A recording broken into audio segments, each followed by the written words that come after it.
I realized recently that a lot of people in the Pokemon hobby simply do not understand how the market works, which is slightly concerning because it is basically just a simple supply and demand market. Like, if there's a lot of supply, not much demand, don't really buy it. If there's a ton of demand, not a lot of supply, buy it up. That's pretty much all it is. But a lot of people either just don't understand or refuse to believe that is how it works. And I know this because I saw this video about a week ago at this point, and I commented on it because I was talking about prismatic evolutions. This video basically said, don't buy prismatic evolutions second-hand market, and then the prices have to drop because nobody's going to be buying all these inflated prices, and we'll all be able to get it at a good price.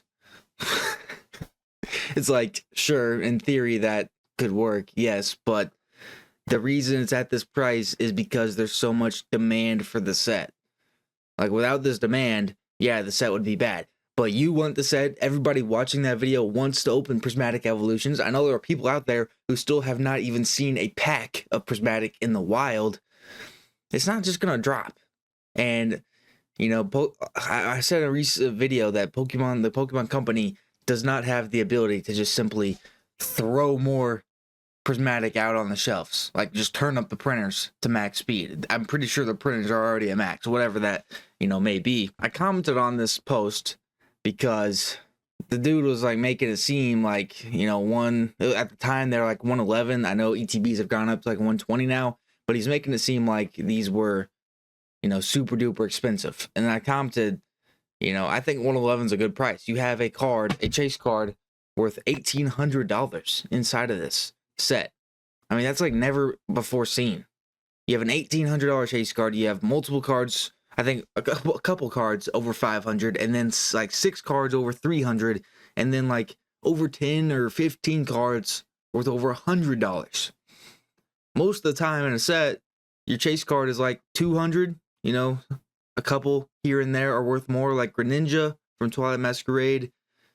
Even the Charizard from 151 isn't over 300, and you have multiple cards over 300, and the big chase Umbreon over 1,800 at the time.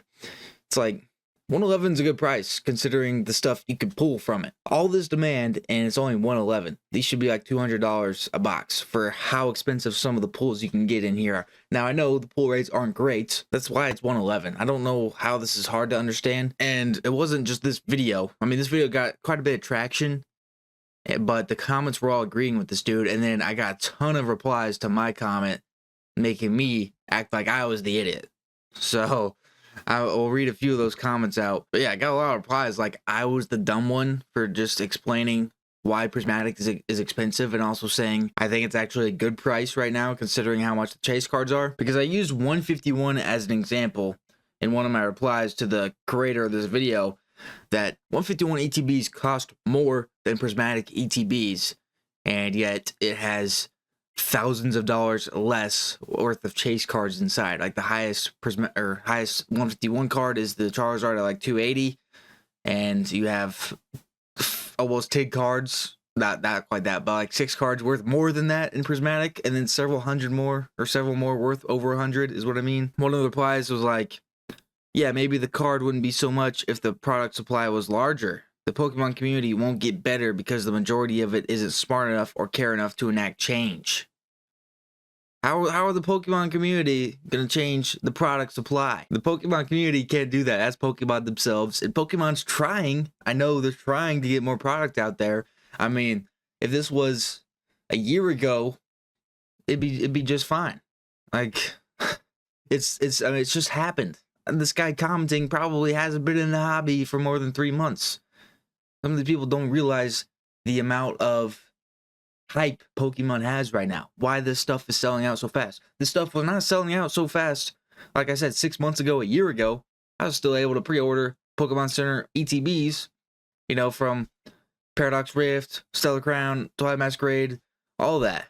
But now, if those same products were to come out right now, they would sell out instantly just because of how much has changed. The owner of the video replies to me and says the card isn't $1,800 if boxes are 111. Also have to take in consideration pull rates, and that's when I responded like, the 151 boxes are worth more, and the card is nowhere near $1,800. and 151 is also another very, very hyped set. And then you have other not as hyped sets worth like $80. So $30 more for a prismatic, pretty good. So I responded to that with the Charizard, and the same person responded, but it's also easier to pull, and the box is becoming a collectible itself. What is this coping we're doing? What is this cope that we're doing to try and, just turn a blind eye to how the Pokemon market works? Like, these people are literally choosing to ignore how it works just for the sake of cope. I don't understand. Because you're telling me the prismatic ETB isn't a collectible either? These are all collectibles here. Every ETB, every booster box. It just depends what your mindset is of it. Someone responded, I see your point, but this set just came out. It's really overhyped. Look at the Pikachu SR price graph since it came out. I mean, if there's this much demand, if it cannot stay on shelves, is it really this overhyped? You got people lining up daily to try and find a restock and try and catch a restock at Targets, Walmarts, whatever. Is that really overhyped? Because that hasn't, I mean, yeah, maybe it is, but the demand is there. This is what I'm saying. Like, the Pokemon market's not that hard to figure out. It's literally just it's a thing of supply and demand. I'm not saying I have it 100% figured out, but I don't know, one of these comments say, found the scalper. I don't know, I might be a scalper, but to me, it makes sense. It makes sense why these boxes are worth so much, because there's so much demand for it. There's not a ton of supply. There's a decent amount, but there's not enough supply to meet the demand.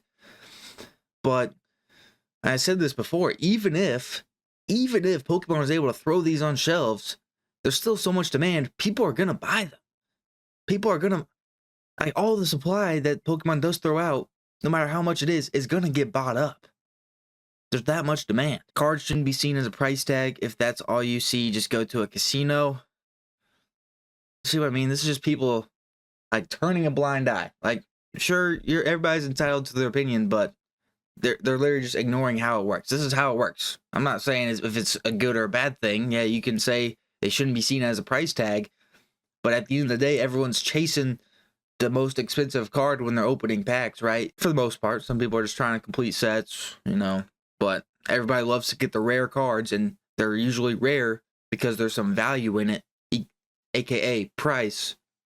Maybe I'm wrong, but I feel like this video is going to be seen by most people that agree with me. Someone said found ETBs for $50. The price it should be at. I'm not disagreeing. I'm just simply saying. I actually responded to this guy. I said, unfortunately, when there's something high in demand, prices go up. I'm not trying to disagree. I'm just telling you how it works, man. Someone said 1,700 chase cards, only 1,700 because no one can get any boxes. Yes, I do agree with that. I mean, they're always, high at the start, but it's actually been almost a month since release. It's gone up. It's 1,800 now, not 1,700. If there was more supply, yes, it would go down a little bit, but we've never seen a card start at 1,700 before, so it's not getting much lower. It's not getting a lot lower than that. All right, comments, not replying to mine. 100% buyers, the problem. You don't buy, they can't sell. What, bro? I'm not sitting here trying to say that, scalping is a good thing, especially just like going to Walmart and buying every single thing on the shelf so nobody else can get it. I'm not saying that's a good thing. Buying Pokemon and it being sold higher has been done since the beginning of Pokemon. I don't know. I could be completely wrong here. This is just a rant, to be honest, but I do genuinely think a ton of people, like 80% of the Pokemon community, does not understand how Pokemon works.